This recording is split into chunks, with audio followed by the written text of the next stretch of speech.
Hello friends, क्या हाल है दोस्तों।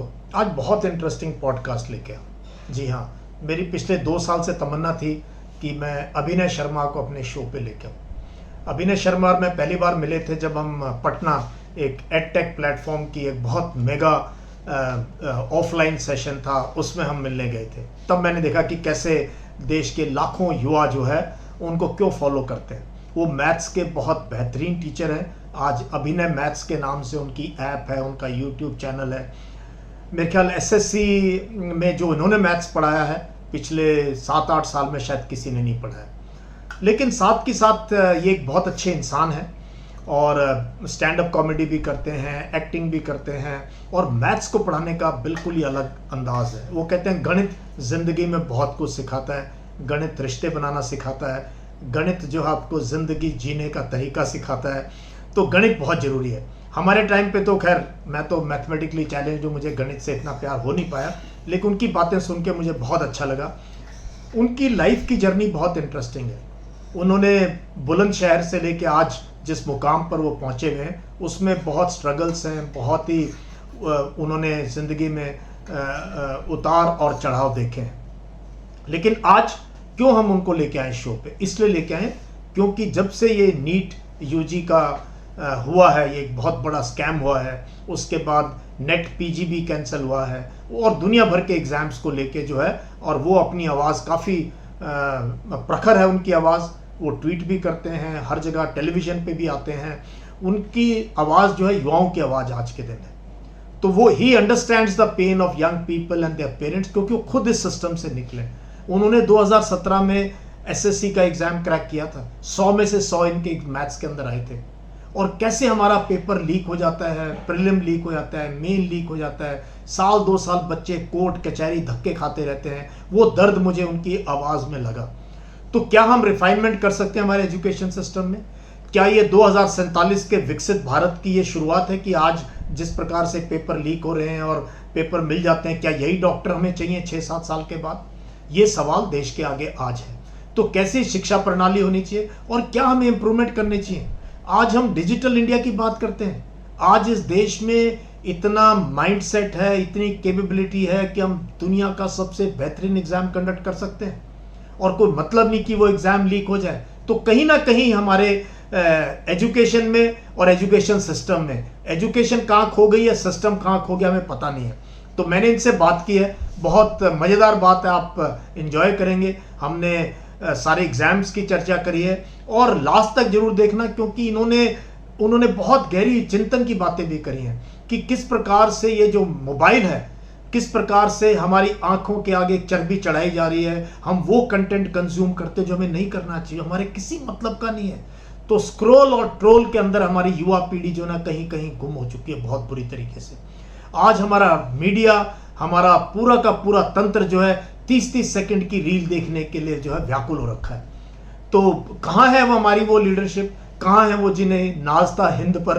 तो बहुत इंटरेस्टिंग बातचीत है और ख़ास तौर पे यंग लोगों के लिए जो SSC, CGL, NDA, UPSC, CDS, AFCAT crack करना चाहते हैं कोई एग्जाम। माँ बाप की हसरत है अपने लड़का लड़की को कुछ अच्छी पोजीशन पे पहुंचते हैं, उसके लिए लोन भी लेते हैं, बहुत दिक्कत सहते हैं। माँ बाप बूढ़े हो जाते हैं, बीमार हो जाते हैं जब देखते हैं कि बच्चे जो है सही राह पर नहीं है। तो please watch this podcast with अभिनय मैथ्स और मुझे कमेंट्स में लिखना कि आपको उनकी बातें कितनी अच्छी लगी और शायद फ्यूचर में हम कोशिश करेंगे कि इस प्रकार की भी मैं आपके लिए पॉडकास्ट लेके आऊँ जो आपको इंस्पायर करें। हमारा इस चैनल में पूरा का पूरा कंटेंट इंस्पायरिंग है, मोटिवेटिंग है, नॉलेज से भरा हुआ है। तो ये चैनल सब्सक्राइब करो, क्योंकि my second innings is for your first innings. I am committed to changing your life. Thank you. जय हिंद।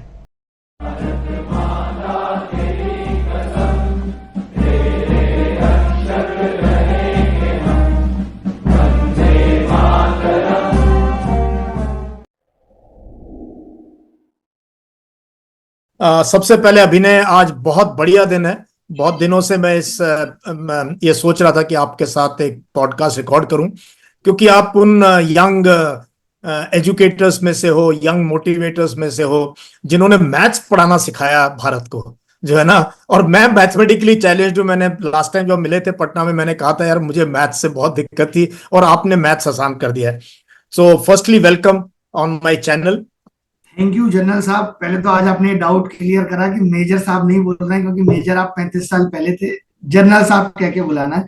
और गणित भले ही आप मैथमेटिकली चैलेंज हो, बट मुझे ऐसा लगता है कि आपको जिंदगी की गणित बहुत अच्छी आती है, तभी आप इतनी बेहतरीन सेकंड इनिंग खेल रहे हो। हम लोग अभी फर्स्ट इनिंग में ही सोच रहे हैं कि बहुत थक गए हैं, और आप अभी सेकंड इनिंग में ही इस तरीके का जोश। मुझे ऐसा लगता है कि आज भी आप हम लोगों से जवान होने में मतलब आगे निकल रहे हो। पता नहीं, बट ये पैशन है। मैं कहता हूँ fire in the belly and passion in the heart, कि पेट में एक आग रहनी चाहिए और दिल धड़कना चाहिए। तो मैं लिखता भी हूँ, पढ़ाता भी हूँ, और खुद पढ़ता भी हूँ। खुद पढ़ने का बहुत शौक है मुझे। लेकिन आज आप भी। अभी इस उम्र तक दिल धड़काओगे तो हम जैसे नौजवानों का क्या? तो उस पे बाद में आएंगे। सबसे पहले देखो अभिनय, आज आपसे बात करने का सबसे पहले सीरियस मुद्दा यही है। ये नीट यूजी, नेट पीजी, और ये जो हमारे एग्जाम तंत्र में क्या चल रहा है, आप काफी इस पे ट्वीट भी कर रहे हो। आपकी क्या इंप्रेशन है? क्यों ये सब हो रहा है हम बच्चों की जिंदगी के साथ? ये क्या हो रहा है ये सब? मुझे लगता है बस कि हम लोग या सरकार की अगर बात करें तो सरकार की मंशा में, नियत में अभी तक इस चीज को ठीक करना दिखा नहीं, क्योंकि प्रॉब्लम आज की नहीं है। मैं 2012 से तो पढ़ा ही रहा हूँ, और तब से लगातार देख रहा हूँ। 2017 से ऑनलाइन मैंने इतने सारे प्रोटेस्ट, ट्विटर पे कैंपेन, ये सब किए। तो यही जानना कि पहले एक वैकेंसी आ जाती है, फिर उसके एग्जाम के लिए एक लड़ाई करनी पड़ती है, कई साल में वो एग्जाम होता है। अब जब वो कई साल में एग्जाम होता है, उसके बाद पता चलता है कि एग्जाम पेपर लीक हो गया। लीक हो जाता है, फिर सरकारें आती हैं, एजेंसी का बचाव करती हैं, और वो कहती है नहीं कोई लीक नहीं हो। फिर उसके लिए एक अलग लड़ाई लड़नी पड़ती है, और बच्चे रोडों पे उतरते हैं, उनके साथ टीचर उतरते हैं, फिर वो कहते हैं कि जी पेपर कैंसिल हो गया। उसके बीच में कोर्ट में भी जाना पड़ जाता है बच्चों को, कॉन्ट्री कर करके बच्चे बड़े बड़े वकील हायर करते हैं और सरकार से ही लड़ते हैं। सोचिए, अपने देश में एक विद्यार्थी, एक युवा जो देश को आगे लेकर जाएगा, उस सरकार से लड़ रहा है, पैसे कॉन्ट्री कर करके। कितने दुख की बात है। उसके बाद फिर वो री एग्जाम के लिए एक अलग तरीके की लड़ाई है, और कई पेपर तो ऐसे भी देखे गए हैं जो दोबारा भी लीक हो गए। तो बच्चों का बेसिकली एग्जाम सिस्टम से, एजुकेशन सिस्टम से भरोसा उठ गया है। मैं जैसे आजकल एक चीज कह रहा हूँ कि एजुकेशन सिस्टम में ना एजुकेशन बची है ना सिस्टम बचा है। एजुकेशन नहीं बची, मैं इसलिए बोलता हूँ कि पीएचडी वाला अगर ग्रुप डी की तैयारी कर रहा है, इसका मतलब या तो उसकी एजुकेशन में दम नहीं है, आप बेहतरीन एजुकेशन नहीं दे पाए, या फिर ये सरकार की जिम्मेदारी थी। सरकार के पास ये चॉइस नहीं है कि वो हम लोगों को रोजगार दे या हमें अच्छे कॉलेज प्रोवाइड कराए, ये उसकी जिम्मेदारी है। तो वो इस जिम्मेदारी को सीरियसली क्यों नहीं ले रहे हैं, शायद उनको भी ऐसा लगने लगा है नहीं नहीं नहीं, इससे जनता पे कोई फर्क नहीं पड़ता। जबकि आपने इस बार के चुनाव रिजल्ट में देखा कि फर्क पड़ता है। अगर सरकार नहीं सीरियस लेगी तो और भी ज्यादा आगे इंपैक्ट पड़ेगा। बट ये है बहुत दुख का विषय, जहां हमारे प्रधानमंत्री भी ये कहते हैं कि यार मैं 2047 का भारत देखता हूं। आज सोचिए, जो ये बच्चे नीट वाले जो लड़ाई लड़ रहे हैं, आज से 6 साल बाद डॉक्टर बनेंगे, अगर ये चोरी करके एग्जाम खरीद के पहुंचे हैं तो किस तरीके के डॉक्टर बनेंगे। तो मुझे ऐसा लग रहा है कि हम तो 6 साल के बाद का भारत नहीं देख पा रहे हैं, 2047 तो बहुत दूर है।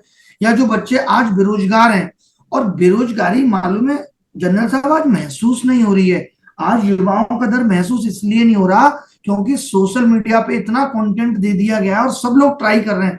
आज आप देखिए, मुझे बड़ा दुख भी लगता है कि हर एक मिनिस्टर, अमित शाह से लेके सबने, आज ये अपने केबिन में भी घुस रहे हैं तो उसका 30 सेकंड का एक अलग रील बनता है, और उस पे मिलियंस लोग देख रहे हैं। तो बच्चा उन्हीं चीजों में उलझा है, मंत्री साहब कैसे बैठ रहे हैं, कैसे वो साइन करेंगे, इसी सब में हमने युवाओं को उलझा दिया है। वो ये ध्यान ही नहीं दे पा रहे। लेकिन आगे की स्थिति जो मैं देख पाता हूँ वो बहुत भयावह होने वाली अभिनय, आपने ना बहुत ऐसी भाषा भी यूज करी है, और बिल्कुल मेरे दिल के करीब बातें कही आपने। मैं भी अंधकार में देखता हूँ भविष्य, जो देश में ना एजुकेशन और ना सिस्टम है। शायद अभिनय, इसका रीजन ये भी है कि जो हमारे डिसीजन लेने वाले लोग हैं, उन्होंने जिंदगी में शायद कोई कॉम्पिटिटिव एग्जाम कभी क्रैक हाँ, किया ही नहीं, उनके बच्चे कभी भेज। कोई नौकरी करी नहीं, कभी लाइन में खड़े नहीं हुए कि यार आप कोई फाइट मारो, कोई वो। तो इसलिए वो शायद युवाओं का दर्द नहीं समझते। और इन एक ये लाइन कहता हूं ना कि सवालों के कटघरे में खड़े होकर आज मैं सरकार के उन मंत्रियों से सवाल पूछता हूं कि अगर तुम्हारे बच्चे हमारी जगह होते तब तुम क्या करते। ये इनके बच्चे तो विदेश पढ़ रहे हैं और इनमें से मैक्सिमम लोग बिना पढ़े लिखे हैं, तो वो ये सोच ही नहीं पा रहे। मतलब आप देखिए ना कि कैसे कैसे लोग, कुछ लोग तो ऐसे ही मंत्री बन गए हैं और कैसे वो जीत भी पा रहे हैं। बड़ा दुख भी होता है कि शायद अब जनता जैसे जैसे कम पढ़ी लिखी होती जाएगी, जब उसका एजुकेशन हम इतना वीक कर देंगे तो वो किसी को भी वोट देगी। आप हाँ वही सोचिए ना। एजुकेशन मिनिस्टर, क्या आपको नहीं लगता कि एक एलिजिबिलिटी क्राइटेरिया एटलीस्ट सांसदों का देश में नहीं है तो मिनिस्टर्स का तो होना चाहिए कि किसको एजुकेशन मिनिस्टर बनाया जाना चाहिए, किसको रेल मिनिस्टर बनाया जाना चाहिए। कुछ तो इनका भी एलिजिबिलिटी क्राइटेरिया होना चाहिए। बिल्कुल होना चाहिए। एजुकेशन मिनिस्टर, भारत जहां हम कहते हैं इतना बड़ा लोकतंत्र, इतना बड़ा देश है, वो आके सीधे कह देता है कि नहीं पेपर में कोई गड़बड़ी नहीं हुई। 5-10 दिन बाद प्रेशर बनता है, वो कहता है कि सम इरेगुलरिटीज, कुछ सुधार की गुंजाइश है। उसके बाद वो कहते हैं कि हाँ हाँ गड़बड़ हुई है और हम इसको ठीक करेंगे। हमें तो अब आपकी बात का भरोसा ही नहीं होता। और ये जो प्रॉब्लम है ना जनरल साहब, ये और बढ़ेगी। जहां आपने नौकरी को इतना इंपॉर्टेंट बना दिया कि 4 साल में एक बार आएगी, तो लोग गलत रास्ता अपनाएंगे और अपना रहे। आप आज सजा किस किस को दोगे? मैं कहता हूं उन बच्चों को भी दो जिन्होंने ये किया, और उन लोगों को भी दो। आज सब कुछ ऑनलाइन है, लेकिन इन लोगों के बारे में आपसे 1 साल बाद मैं पूछूंगा तो आपको पता नहीं चलेगा कि इन लोगों को क्या सजा मिली जिन्होंने पेपर लीक किए। जबकि ऑनलाइन तो इन चीजों का होना है ताकि लोगों में डर व्याप्त हो।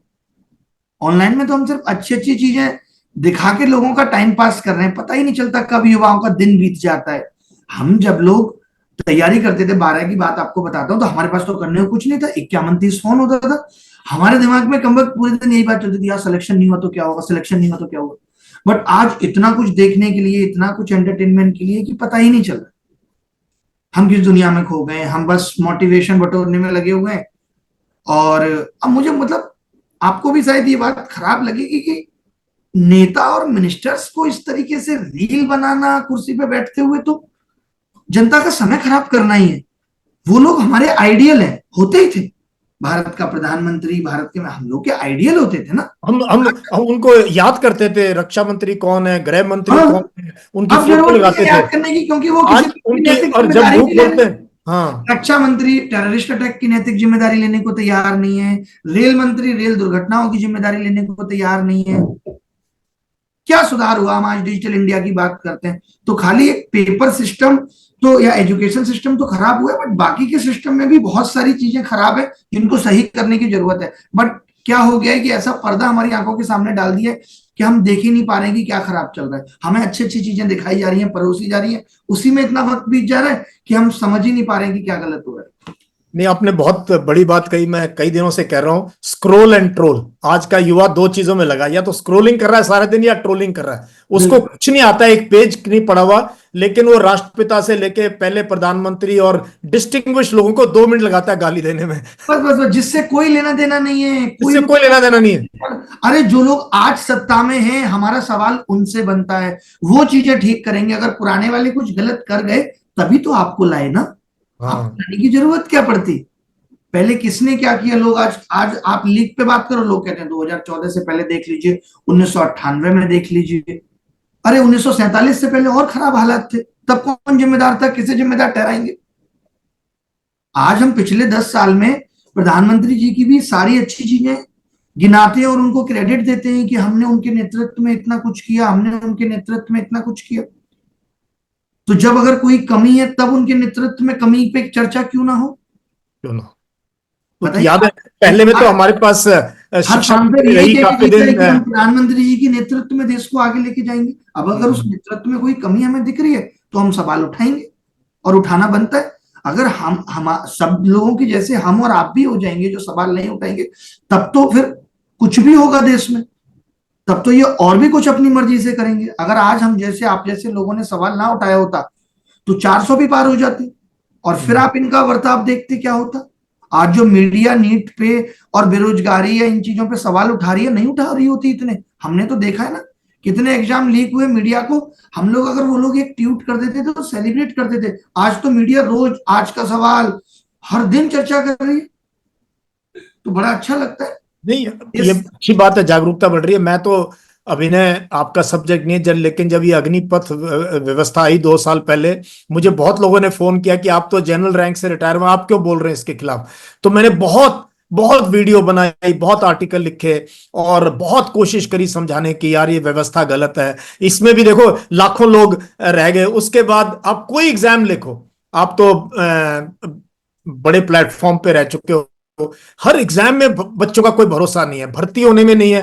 जो सबसे सिंपल गांव की भर्ती अभिनय, पुलिस में यूपी जाना, फौज में कांस्टेबल जाना। यूपी कांस्टेबल यूपी में हुआ फरवरी में, पेपर हम्म। लीक हो गया, सरकार के ऑफिशियल से ट्विटर पे ट्वीट आया कि भैया कोई पेपर लीक नहीं हुआ। और उसके बाद बच्चे गए, रोड पे उतरे, लखनऊ तक की यात्रा की, टीचर्स पहुंचे, आंदोलन हुआ, तब जाके बोला हाँ पेपर लीक है। लेकिन वो पेपर लीक हो गया, लेकिन अब उसके बाद वो पेपर कब होगा ये किसी को नहीं पता। आज 4 महीने होने वाले हैं। अब जब दोबारा यूपी में चुनाव आएंगे तो उन वैकेंसी को वापस बढ़ा के निकाल दिया जाएगा, देखो हम इतनी वैकेंसी लेके आए हैं। ये चल रहा है। 2019 में रेलवे की वैकेंसी आई थी भरने में, इन्होंने 1 साल लगा लिए। अभी कुछ महीने पहले वैकेंसी थी 5,000, अब बढ़ा के कह रहे 18,000।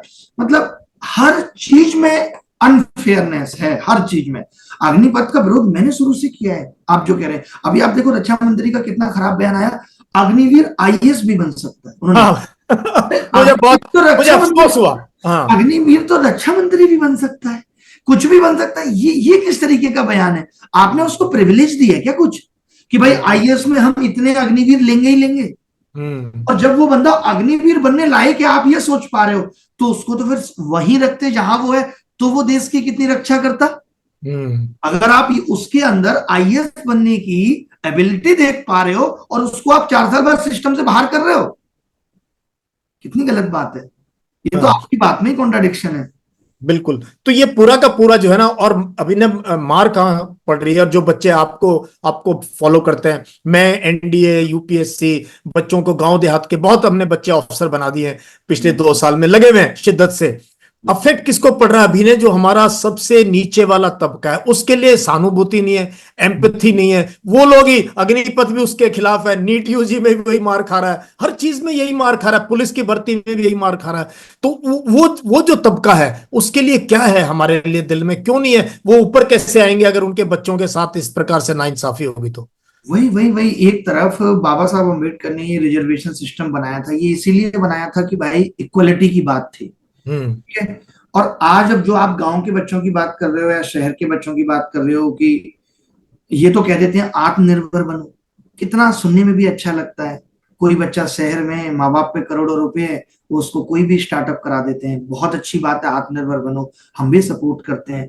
बट जो बच्चा गांव में है, जिसके पिता के पास अपनी खेती भी नहीं है, वो दूसरे का खेत लेकर के तब खेती करता है। और आज आपको पता है कि किसानों की भी क्या स्थिति है, और वो किस तरीके से पैसा जोड़ के फिर अपने बच्चों को तैयारी कराता है। और तैयारी का सफर एक तमाम उम्र का सौदा है, जो माँ बाप भी त्याग करते हैं, गिरवी रखते हैं अपने सपनों को, कि यार बच्चा हमारा किसी लायक बन जाएगा तब हम अपने सपने पूरे करेंगे, और आप उसके सपने जरा देर में चकनाचूर कर देते हो। एग्जाम देना हम लोगों ने भी देखा है कि पिताजी कैसे 4 बजे बस में लटक के खुद खड़े हैं और हमें बिठा के लेके जा रहे हैं, और कितना माइंडसेट चाहिए कि एग्जाम देने के लिए। और आपने एक 12th के बच्चे को, जिसको समझ तक नहीं है कि ये चीज ठीक हो पाएगी नहीं हो पाएगी, लोग आत्महत्या तक कर रहे हैं, और आपने इतनी बड़ी मुसीबत में डाल दिया, और आप डिसीजन नहीं दे पा रहे। आपको तो तुरंत डिसीजन देना चाहिए था जिससे कि बच्चों को राहत मिले। और आपको अगर उन बच्चों की इतनी चिंता थी कि सरकार कह रही है जिन बच्चों ने मन से पेपर लिखा, तो ये चिंता काश आपने पहले कर ली होती। और अब इतनी चिंता है तो उनको यात्रा भत्ता देके दोबारा कराओ एग्जाम। ये कौन सी बात हुई? यानी अभी भी ये अपने लोगों को बचाने में लगे हुए हैं, अभी भी ये रीनीट नहीं चाहते, क्योंकि इन्होंने जहां से भी पैसा लिया है वो वापस करना पड़ेगा। ये घोटाले हमने तो लाइव देखे हैं। 2017 में एसएससी का घोटाला था, ऊपर तक पैसा जाता है, करोड़ों रुपए। बाद में कहने को इसमें सीबीआई इन्वॉल्व हो जाएगी कि सीबीआई जांच कर रही है। आजकल आपको पता है कि जो भी बीजेपी ज्वाइन कर लेगा उसकी सीबीआई जांच में भी क्लीन चिट हो जाएगी। मतलब ये बहुत बड़ी बात मैंने बोल दी, बट ये सच है। देख ही रहे क्या होता है, मैं वो बड़े मुद्दा जो है, जो इन चीजों के हेड बैठे हुए हैं उनके ऊपर कभी आंच नहीं आती है। वो रिटायर्ड लोग बैठे हैं, पता नहीं क्यों, जब आपकी आप बताओ ना, एक बात बताओ, पहले डर आज आप उन गिरोहों में पैदा करने की बात कर रहे हो कि उनको ये सजा दे दो। पहले अगर 1 या 2 रेल पलट जाती थी ना, तो इतना हंगामा हो जाता था कि रेल मंत्री इस्तीफा दो, और इस्तीफा देना पड़ता था। आज तो मुख्यमंत्री ने दिल्ली के इस्तीफा नहीं दिया। अब इनके अंदर आप बताओ ना, डर पैदा कैसे होगा? इनको तो पता है हमारी कुर्सी जाएगी नहीं, अब हम इस्तीफा नहीं देने वाले। एक नया कल्चर आ गया, आपकी कोई जिम्मेदारी नहीं है तो चलो फिर प्रधानमंत्री एक ऐसा कदम उठा लें। क्या उनके 10 साल के सरकार में किसी मंत्री ने कोई घोटाला नहीं किया होगा?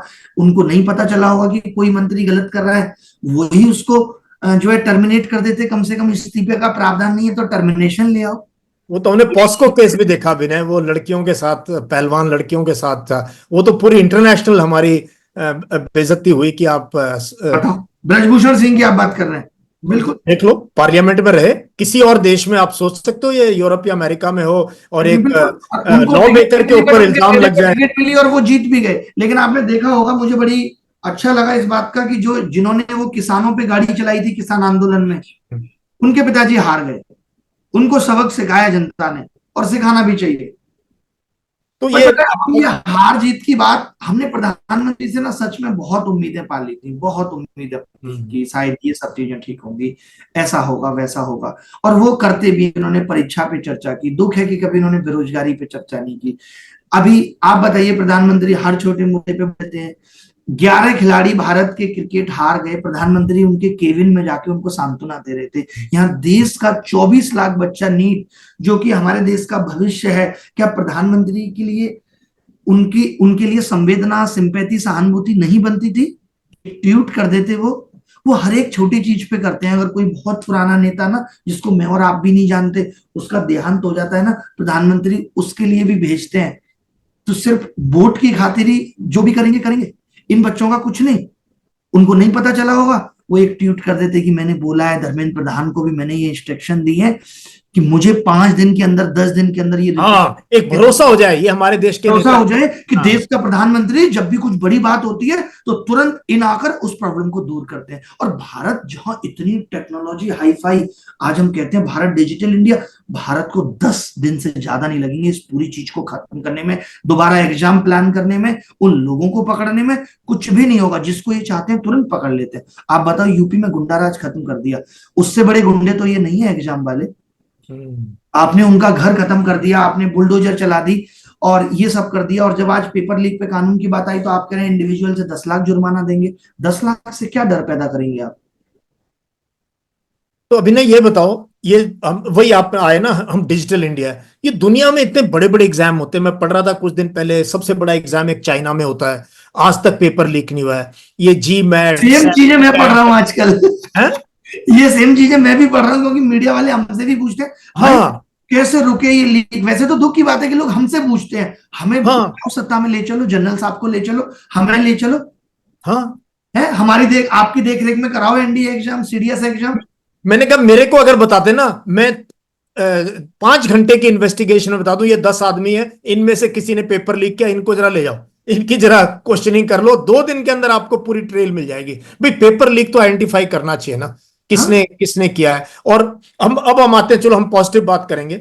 ये आप बताओ, जब इतने बड़े बड़े एग्जाम ऑनलाइन होते हैं, पूरे साल चलते हैं एग्जाम, जिनके ऊपर आज तक क्वेश्चन नहीं उठाया गया है, इंटरनेशनल एग्जाम्स हैं, इंटरनेशनल एजेंसीज हैं, तो हमारे यहाँ ये क्या ये एनटीए है, और क्यों हम जो है एक भी एग्जाम नहीं सेटिस्फैक्टरली कर पाते हैं? क्या करना चाहिए?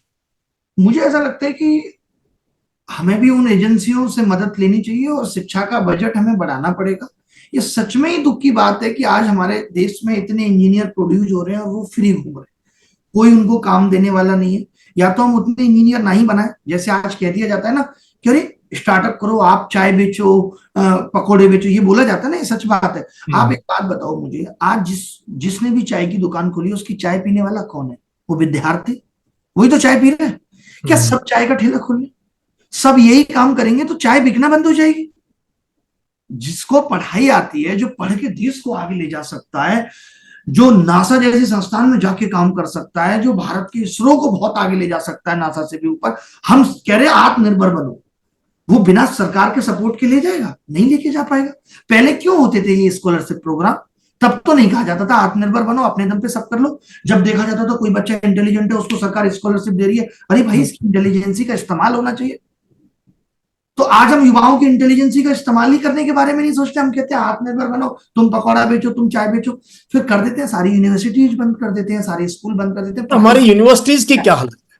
हमारे पीएचडी प्रोग्राम में हमारी संस्थाओं के जो हेड हैं, उनकी उनमें किसी में कॉन्फिडेंस हमें नजर नहीं आता है, जो वीसी वगैरह हैं, डायरेक्टर हैं। नहीं तो वो लोग ऐसे होते हैं, जब जब मुंह खोलें तो लोग ध्यान से सुने, भाई क्या क्या पर्ल्स ऑफ विजडम दें। इन लोगों ने अपने फायदे के लिए, सरकारों ने, मुझे नहीं पता कि ये कब से हो रहा है, हो सकता है इससे पहले की सरकार हो, इतने यूनिवर्सिटीज को ये दे दिया, अधिकार दे दिया, इतनी यूनिवर्सिटीज खोल दी, इतने इंजीनियर आज खाली पड़े हैं कॉलेजेस। क्या सरकार बिना प्लान के कुछ भी कर देती है कि हम इतने इंजीनियर प्रोड्यूस कर देंगे, इतने कॉलेजेस हो जाएंगे कि हर बच्चा इंजीनियर बन जाएगा, तो इंजीनियर की हालत क्या होगी?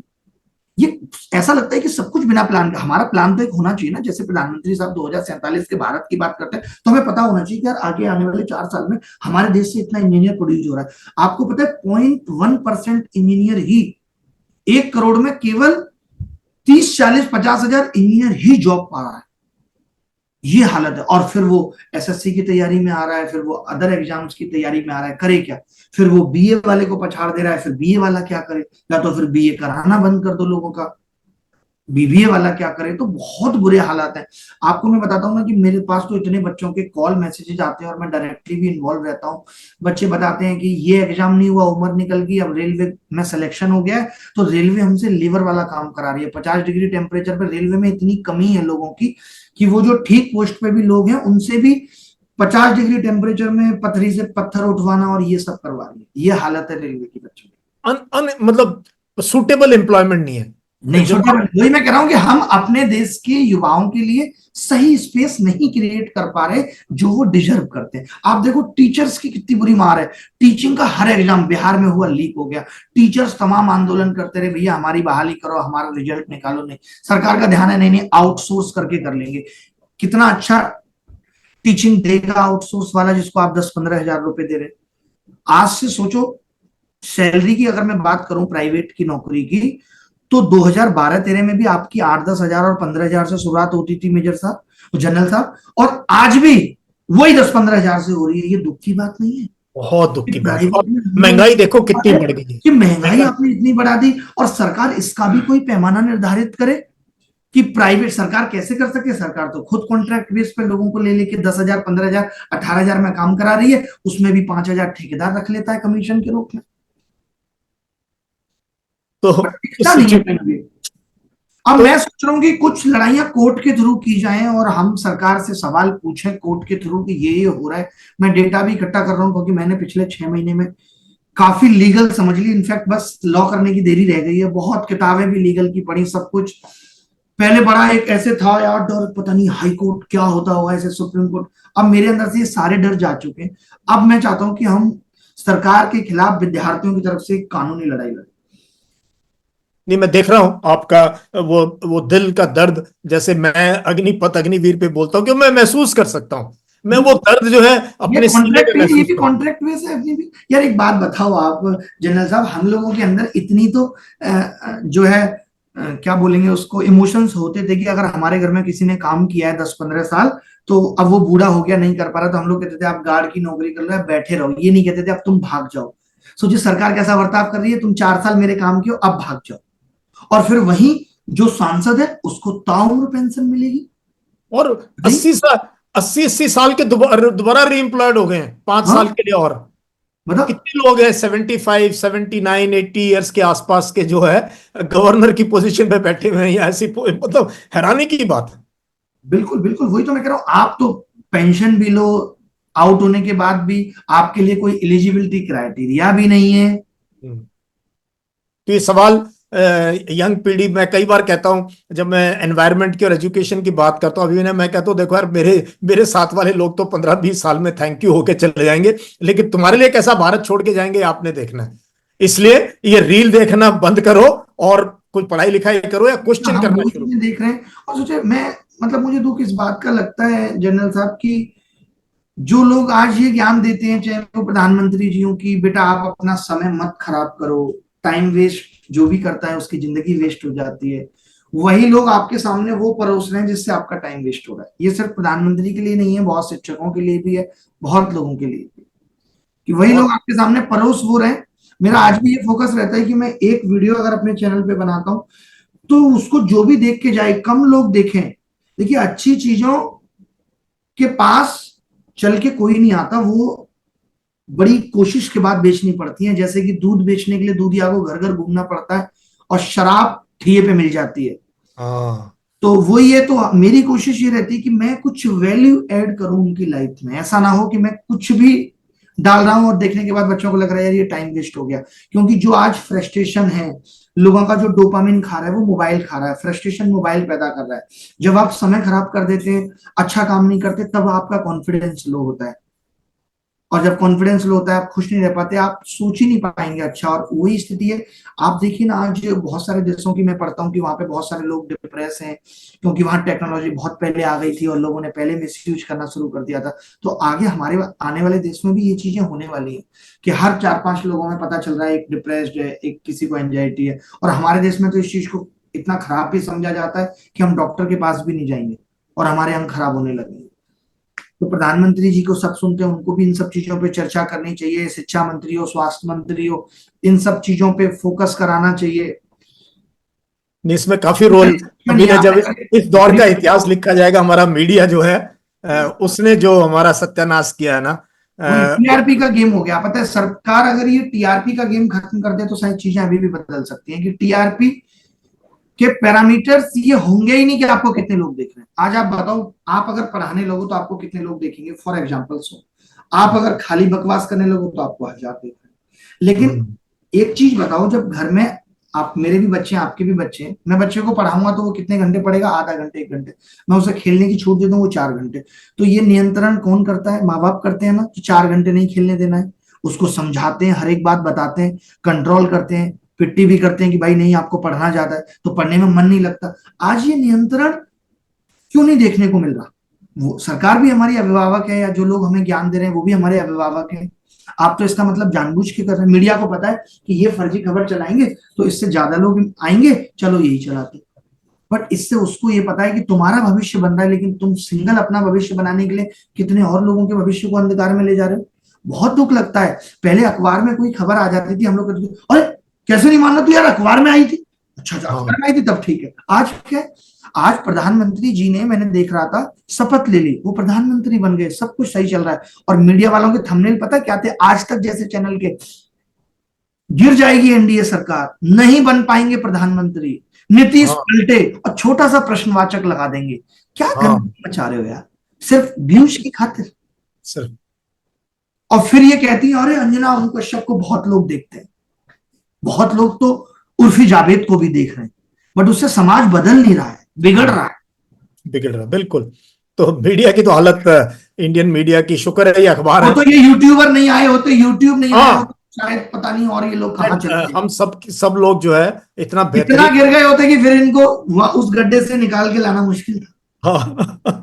तो अभी ने ये बताओ कि अब मैं आपके, मैंने वो पहले मैं विचार एक चीज यहाँ पे ऐड करूंगा हाँ। कि यहाँ पे आने से पहले मैं बहुत, पता नहीं क्यों, इतना नर्वस हो रहा था और मुझे लग रहा था यार बस जल्दी से खत्म कर दूंगा। मैं तो कुछ भी अच्छा नहीं बोल पाऊंगा, ये वो। तो मैं उसके लिए आपका थैंक यू करता हूँ कि आपने बड़े अच्छे से बातें पूछी, और जो आपका पूछने का तरीका और जो आपने मुझे कंफर्टेबल किया, उसके लिए बहुत बहुत धन्यवाद। नहीं अभिनय, तुम ये तुम्हारी क्या है, तुम्हारा तुम्हारी ह्यूमिलिटी है। ये तुम्हारी ह्यूमिलिटी एज ए पर्सन है कि आप इतने अच्छे इंसान हो। इसलिए मुझे आपसे बात करके ऐसे लग रहा है हम सामने कॉफी पे और चर्चा कर पता है रहे एक चीज और कमाल की बात, कि मैंने जितने भी अभी इंटरव्यू, पेपर लीक और इन सब पे दिए हैं तो बहुत एग्रेशन में दिए, बट अब आप जिंदगी की सेकंड इनिंग खेल रहे हैं, तो पता नहीं अपने आप से वो एग्रेशन नहीं आया, लेकिन मैंने सारी बातें कहीं बहुत कड़वी, बट बहुत। नॉट एन एग्रेशन, बहुत अच्छे से बताई। यही हमारा काम है। मैं रोज पढ़ाता हूँ, सुबह जो है लाइव करता हूँ और शाम को है पता नहीं कितना पढ़ाता हूँ। मेरा मन करे आप मैं, तो फ्री रहते हो गया, पत्नी की भी कोई शिकायत नहीं है, मुझे टाइम नहीं दे रहे, अपना कुछ भी करो है। वो सब हैंडल हो जाता है जब आपको 40 साल के आसपास हो गए हो साथ रहते हुए। उस पे चर्चा फिर होगी। आप 2-4 ट्रिप तो लगा ही लेते हो विदेश के, खैर हम देखते रहते हैं। अभी ना मैं, आपकी जर्नी अभिनय, आपकी जर्नी मुझे उस दिन याद है जब आपने कहा कि आप जो है रिक्शा से गए थे मर्सिडीज बेंज खरीदने के लिए। हाँ, तो आपकी जर्नी बहुत फैसिनेटिंग है। और मैं बहुत से बच्चे ना जो मेरे से पढ़ते हैं, जो एनडीए आईएमए वगैरह, मैं उनको ना एक ऑल्टरनेटिव हमेशा कहते हैं ना सर, प्लान बी क्या होना चाहिए। मैंने कहा टीचिंग। मैंने कहा टीचिंग से बढ़िया कोई चीज नहीं है। मैंने कहा जल्दी पढ़ाना शुरू करो, जल्दी लर्निंग बाय टीचिंग। आप जरा थोड़ा अपनी जर्नी के बारे में बताओ जरा। आपने बिल्कुल सही बात कही। मैं थोड़ा सा यहाँ पे ऐड करूंगा कि टीचिंग और टीचिंग में जरूरी नहीं आप मैथ्स पढ़ा रहे हैं, आज आप लाइफ लेसन भी सिखा रहे हैं लोगों को। आज आप सिखा रहे हैं कि आप कैसे सोशल मीडिया को मैनेज करें, कितना देखें नहीं देखें, आज आप कैसे अपना रूम अरेंज करें। मैं देख रहा था यूएस में इन सब चीजों के भी पेड कोर्सेज होते हैं वहाँ। तो हम्म। हमारे देश में भी ये सब चीजें आनी चाहिए कि बच्चे को ये पता लगना चाहिए कि उसका टाइम टेबल किस तरीके का होना चाहिए। तो आज पढ़ाने के लिए, ज्ञान देने के लिए बहुत कुछ है। बस आपको यही सोचना है कि जो आप दे रहे हो वो लोगों के काम आ रहा है बेसिकली। इस चीज पे फोकस हमारा होना चाहिए। बाकी आपने जर्नी का पूछा, तो मेरा बस बचपन से ही था पढ़ाई में अच्छा खासा मन लगता था, क्योंकि कुछ और करने के लिए नहीं था। और घर वाले कहते भी थे देखो इतने बुरे हालात हैं, तो जो परेशानियां होती हैं वो इंसान को मजबूत बनाती हैं, और वो मजबूत इंसान ही फिर आसान समय बनाता है। तो वही मैंने किया है, मुश्किल वक्त देखे। और फिर जब देखा, जब दिल्ली आए 2012 में, तब भी बहुत बुरे हालात थे, बट फिर भी एक हिम्मत थी कि मैं सारे घर वालों को लेके नोएडा में शिफ्ट कर दिया। और उस टाइम इधर रेंट भी कुछ नहीं होता था, 1500 रुपये महीने का रेंट होता था। और एक छोटे से घर में सबको रख दिया, और वहां से फिर एक जज्बा आया कि यार नहीं, कुछ अच्छा करना है, कुछ अच्छा करना है। 2012 में एग्जाम दिया, सिलेक्शन हुआ। मनचाही जिले में पोस्टिंग नहीं मिली, उत्तराखंड में पोस्टिंग थी, मैं चाह रहा था दिल्ली में। तो 2013 में दोबारा एग्जाम दिया, पढ़ाना हल्का हल्का शुरू कर दिया था 12 से ही। वैसे मैं पढ़ाता 2007 से था। मेरा ये था कि अपने पर्सनल खर्चे तो निकलने चाहिए, क्योंकि देखिए ना, हर चीज का मजा तभी है जब वो वक्त पे मिल जाए। बचपन में चॉकलेट बहुत अच्छी लगती थी, आज नहीं लगती इतनी। बचपन में ब्रेड बटर ऐसे लगता था यार इतना सारा ब्रेड बटर खाऊंगा जब पैसे कमाऊंगा तब, लेकिन आज नहीं लगता। कहते हैं ना, आ लग जा गले फिर कभी ये हंसी रात को ना हो। तो मुझे ये चीज समझ आ गई थी कि माँ बाप जो है ना, या पिता जो है, पिता के ऊपर इतनी जिम्मेदारियां हैं कि वो आपकी जरूरतें पूरी कर सकता है, शौक नहीं। उसके लिए हसरतें नहीं कर सकता, आप जरूरतें कर सकता, हसरतें नहीं कर सकता। हाँ, हसरत है नहीं। तो अब मेरा मन है कि नहीं, मुझे एडिडास का जूता लेना। उस टाइम 2900 रुपए का, पता है 2007 में सबसे महंगा जूता आता था एडिडास का, मुझे लेना है। वहां से मेरे अंदर जागा यार, मैं पढ़ा के अपना खुद मेहनत करके लूंगा। और मैंने जब जिन दो बच्चों को पहले पढ़ाया था, वो आज बहुत अच्छी जगह है। एक तो आईयूसीएल में है, बहुत बड़ी पोस्ट पे, और उस एक वैकेंसी थी, उस एक वैकेंसी को उसने क्रैक किया। गोरखपुर से जो गवर्नमेंट कॉलेज है वहां से बीटेक करके। तो वहां से मैंने पढ़ाना शुरू किया, धीरे धीरे पढ़ा रहा था। एप्टीट्यूड, मुझे ऐसा लगता है कि एप्टीट्यूड मेरे अंदर बचपन से ही था। 2012 में जब तैयारी शुरू की, सिविल सर्विसेज की भी तैयारी की, सीजीएल की तैयारी की, तो वहीं पढ़ाना शुरू हो गया। 2013 में पेपर लीक हो गया, फिर तो लगा यार अब तो पढ़ाना ही है, पता नहीं दोबारा कब पेपर होगा नहीं होगा। और सोचिए, प्री एग्जाम लीक हुआ था और हम लोग 3 महीने तक चिल्लाते रहे, सरकार ने नहीं सुनी। फिर मेंस हो गया, उसके बाद 3 महीने तक चिल्लाए, तब सरकार ने कहा ठीक है पेपर कैंसिल करते हैं। तब जाके वो पेपर कैंसिल हुआ और अगले साल दोबारा हुआ। तब तक क्या है कि मैं पूरी तरीके से पढ़ाने में आ गया था, और अच्छे खासे पैसे। उस टाइम में ज्यादा अच्छा एंटरप्रेन्योर था मुझे लगता है, अभी नहीं हूँ बिल्कुल भी। अभी सिर्फ एक शिक्षक हूँ। उस टाइम में अकेले दम पे सब कुछ मैनेज कर लेता था, ऑफलाइन क्लासेस। मैंने 2013 में किताब लिखी, बड़े सपने, ये किताब तो ₹100 देगी। आप सोचिए कि वो 2000 किताबें लिखी, 200-300 भी लोगों ने नहीं खरीदी। और लेकिन जिसने खरीदी उसने बोला किताब बहुत अच्छी है। तो कई बार मैं एक चीज आप लोगों को भी यहाँ कहना चाहूंगा, आपने जैसे अपनी ऑडियंस को भी कहा कि आप जब कोई काम करते हो सकता है उसकी रीच बहुत लोगों तक ना हो, लेकिन जितने लोगों तक हो आप उनसे पूछना कि आप जो काम कर रहे हो वो लोगों को पसंद आ रहा है नहीं। आप उसके आपने पढ़ाना, अगर आपको लगता है ना कि लोग अच्छा लिख रहे हैं, तो समझ लो कि फिर आप उस काम में जरूर सफल हो। लेकिन लोग अच्छा नहीं लिख रहे, आप फिर भी लगे जा रहे हो, क्योंकि लोगों को लगता है धैर्य रखने से सब कुछ मिल जाता है। तो धैर्य सही दिशा में रखने से सब कुछ मिलता है।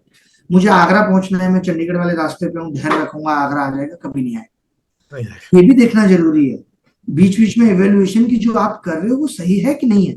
तो मुझे जब ये पता लग गया किताब अच्छी है, नहीं चल रही, मैंने 14 में पढ़ाया, 15 में पढ़ाया, 16 तक में पढ़ाता रहा, मैंने 20 लाख रुपए भी जमा कर लिए। प्रेम जीवन में आ गया था। हाँ। वो तो आना ही आना है। तो मैं एक चीज यहाँ पे कहूंगा, प्रेम आ गया है तो ठीक है, नहीं आया तो लाओ मत, पहले करियर बना। हाँ। ये खराब करता है चीज।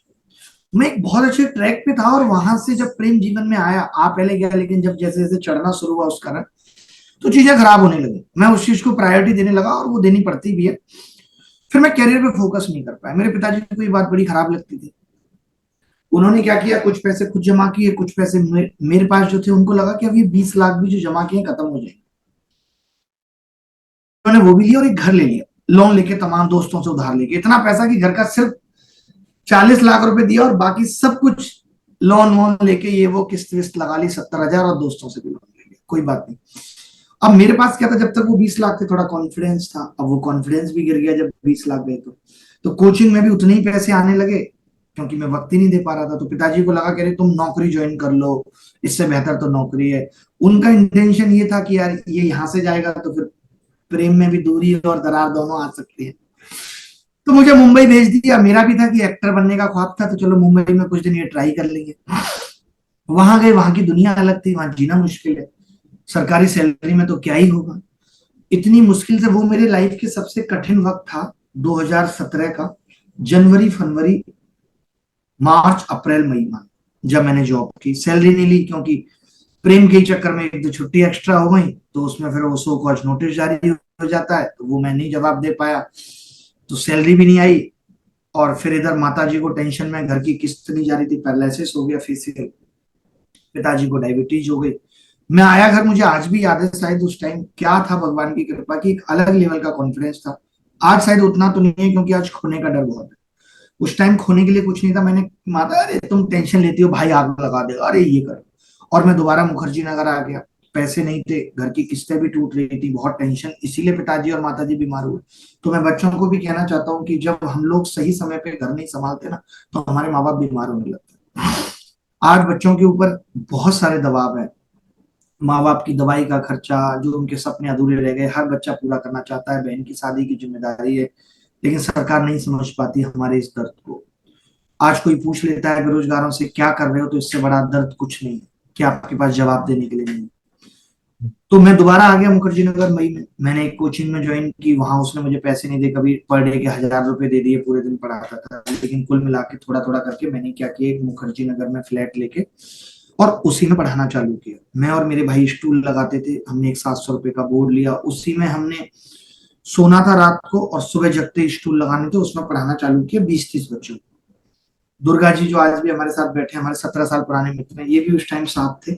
और ये बात ऐसे ही निकल के आई थी, प्लान कुछ नहीं था, मैं तो कोचिंग में पढ़ा ही रहा था। जब हम लोग फ्लैट देखने गए, तो हमारे एक मित्र ने कहा, अरे इसमें तो तुम कोचिंग भी स्टार्ट कर सकते हो। उसने मजाक में कहा, मैंने सीरियस लिया।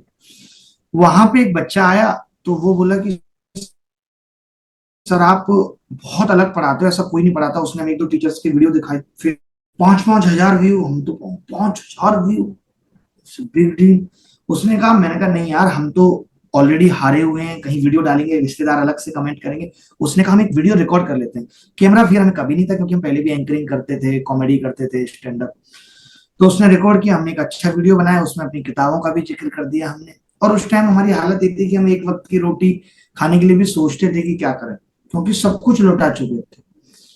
और प्रेम में भी बहुत सारी दिक्कतें आना चालू हो गई थी, तो ये सब चीजें थी।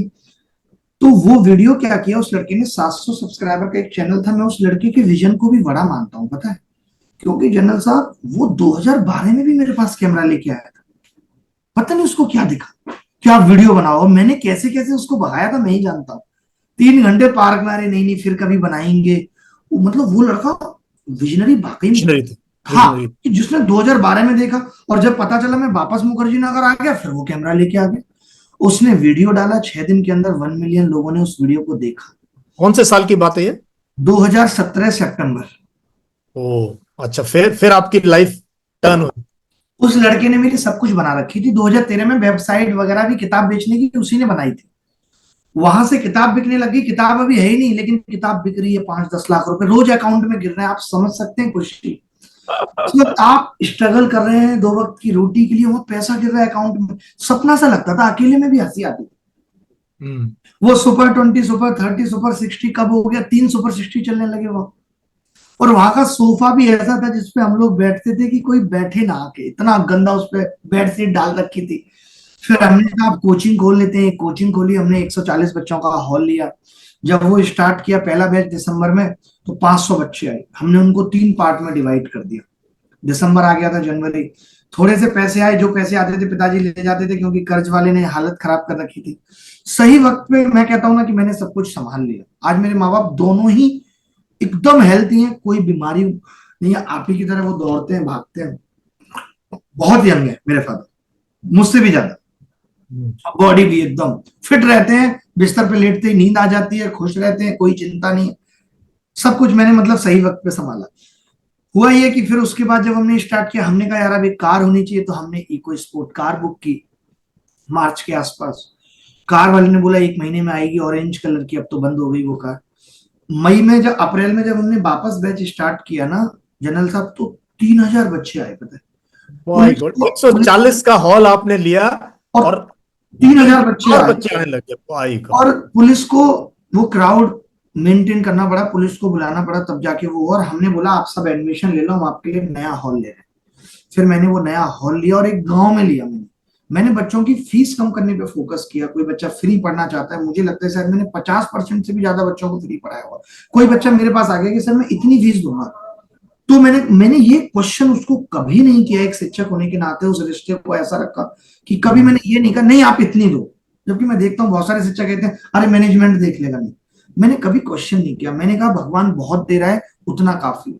किसी का पता चला, कोई बच्चा, मुझे अभी याद है एक इंसिडेंट, 2 दिन से कोचिंग नहीं आया। मैंने पूछा क्यों नहीं आए भाई, कि सर वो पापा एटीएम पे नौकरी करते थे, उनकी नौकरी छूट गई, तो आने का किराया नहीं था, तो इसलिए नहीं आ पाए। मैंने बोला आपने फीस दी है यहाँ, कि हाँ सर दिए। 2 भाई बहन थे।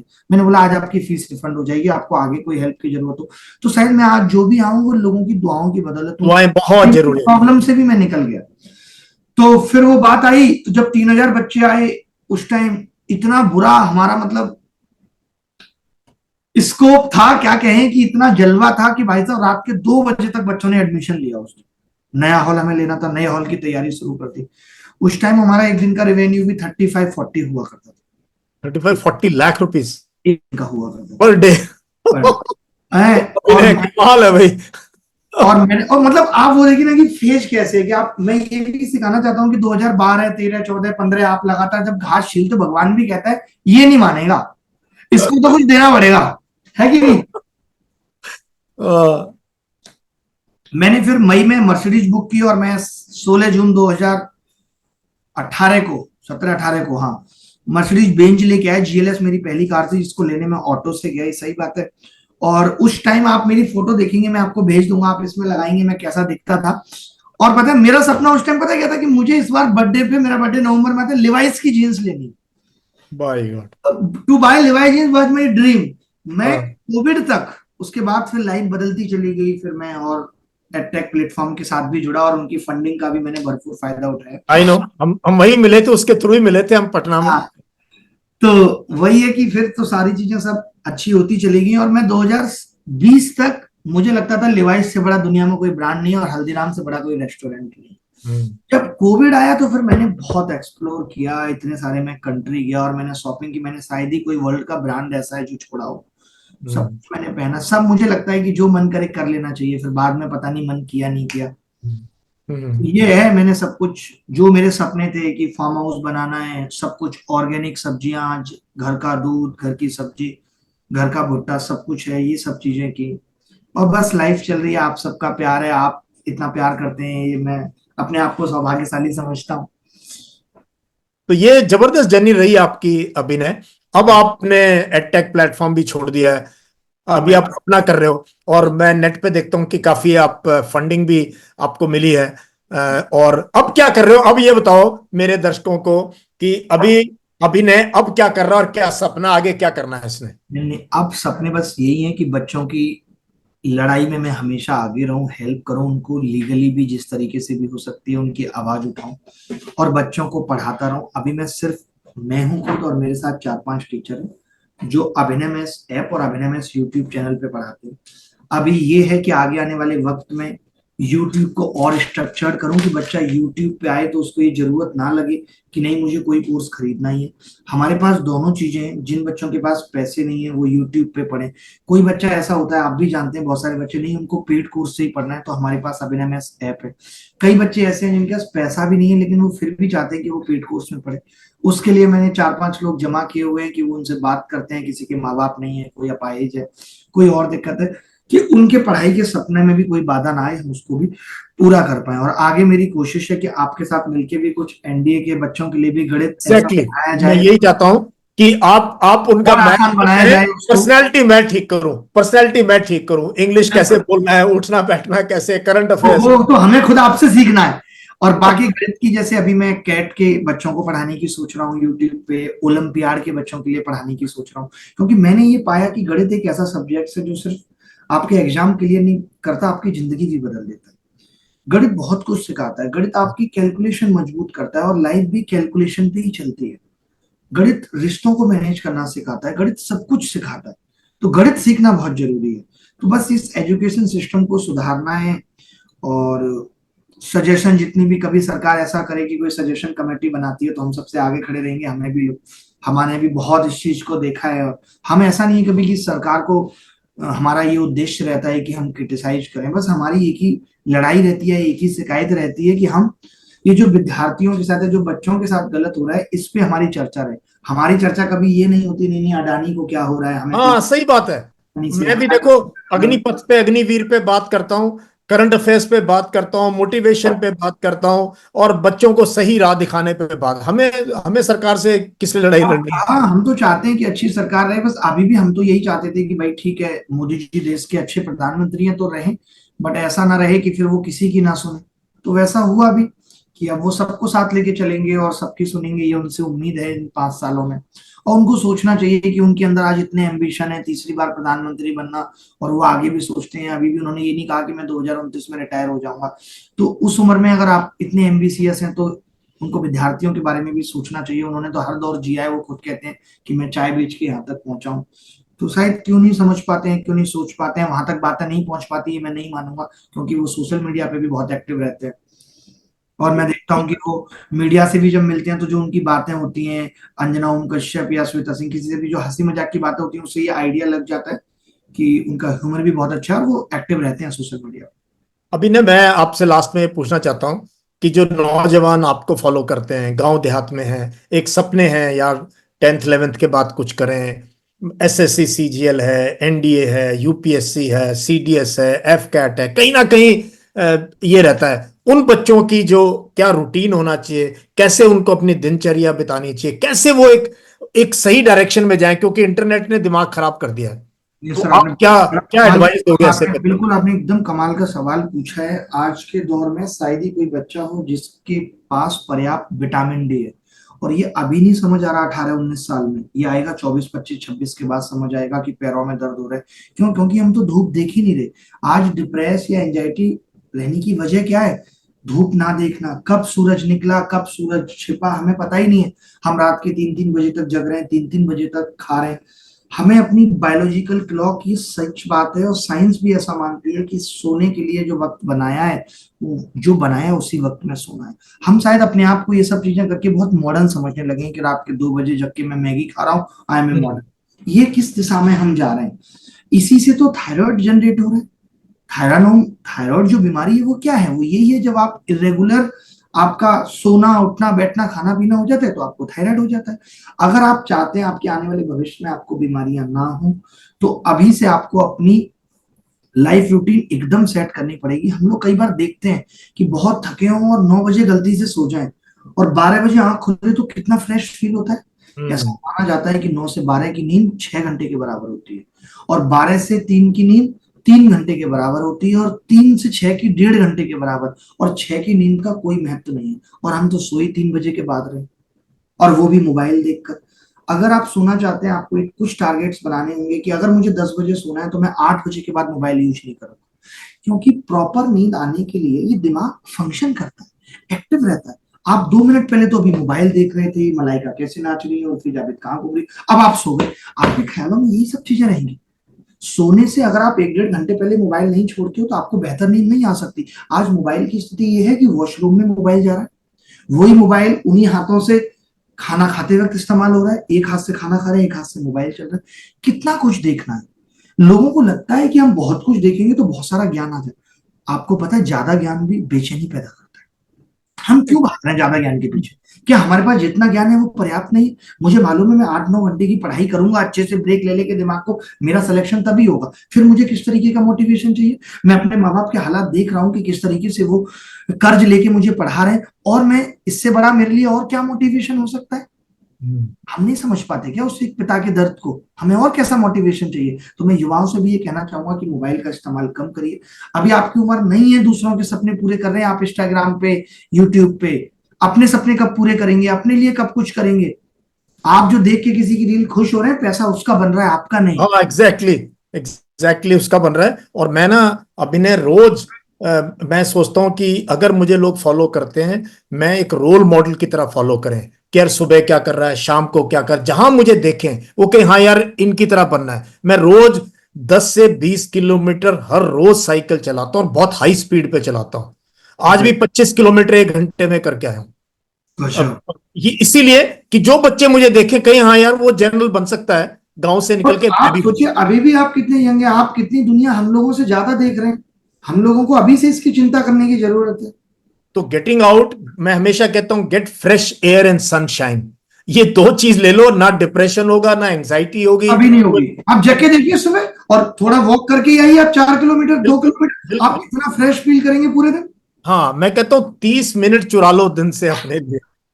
यार मैं वही कह रहा हूँ मेजर साहब, आज इतना शोरगुल बढ़ गया और हम उसमें खो गए हैं कि हम में से किसी के पास भी आधा घंटे कुछ ना करने का समय नहीं है। शायद ही कोई होगा जो कुछ नहीं कर रहा उस वक्त।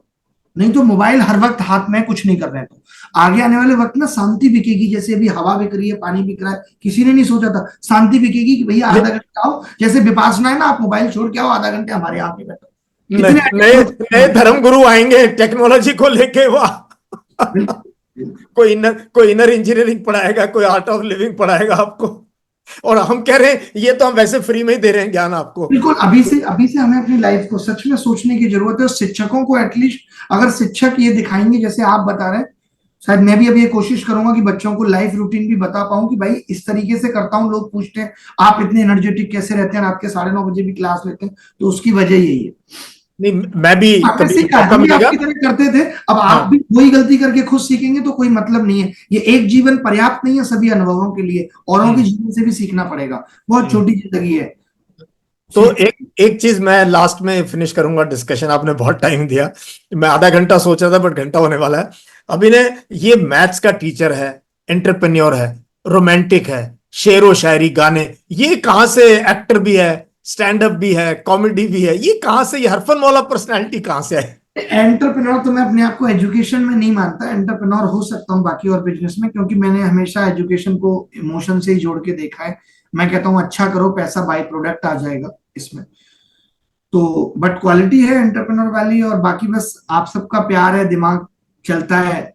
आप शायद अच्छा करो, अच्छा सोचो, तो हिम्मत रहती है। हिम्मत अच्छा करने से ही आती है, कॉन्फिडेंस अच्छा करने से ही आता है, समय का सही यूटिलाइजेशन करने से ही आता है। अभी आपके साथ 1 घंटे सेशन किया, इतना मजा है। अब ये एनर्जी काफी कुछ काम करा देगी।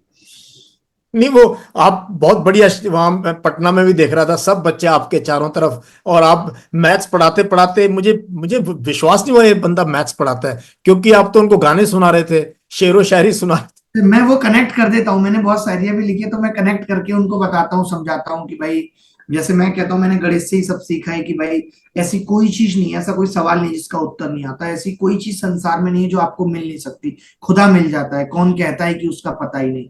ढूंढने की हद तक कोई गया ही नहीं। हम उस हद तक नहीं जाते हैं, कई बार हम थोड़ा पहले से ही हिम्मत हार लेते हैं, और जो लोग उस हद के पार चले जाते हैं वो सब सफल होते हैं। तो कुछ सुनाएंगे आप अपने, हमारे स्टूडेंट्स के लिए लास्ट में, टू एंड, अगर कुछ याद आ रहा है तो कुछ आपके। नहीं, मैं तो यही कहूंगा कि देखिए, वक्त बदलता है और फिर बदलेगा, और सारा जहां अपना होगा। ये बात लाइन हमेशा याद रखें, वक्त जैसा भी है गुजर जाता है। और जो आपने प्लान बी की बात कही, तो पढ़ाई में भी ऐसे ही है कि जब हम इतनी मेहनत कर लेते हैं ना, तो मुझे ये लगता है यहां से पूछ ले, यहां से पूछ ले, मैं उत्तर का जवाब दूंगा ही दूंगा। इतनी मेहनत अगर हो जाए, और उस वक्त फिर एक शायरी बन के आती है कि अब मुझे डर नहीं किसी गुमराही का, हर रास्ता तुझ तक जाता है। मैंने सारे रास्तों को तुझसे जोड़ दिया है, मुझे ये डर नहीं है कि मैं खो जाऊंगा किसी पे। मुझे मालूम है जिस रास्ते से जाऊंगा तुझ तक पहुंच, मंजिल बहुत जरूर खूब। मिलती है। Abhinay, really enjoy talking to you, really enjoy talking to you. Thank you और वेरी मच। आपका कभी प्यार हमने, ऐसे ही बना रहे, आपका आशीर्वाद ऐसे ही बना रहे। बहुत अच्छा लगा आपसे बात करके। Thank you very much, all the best. Thank you.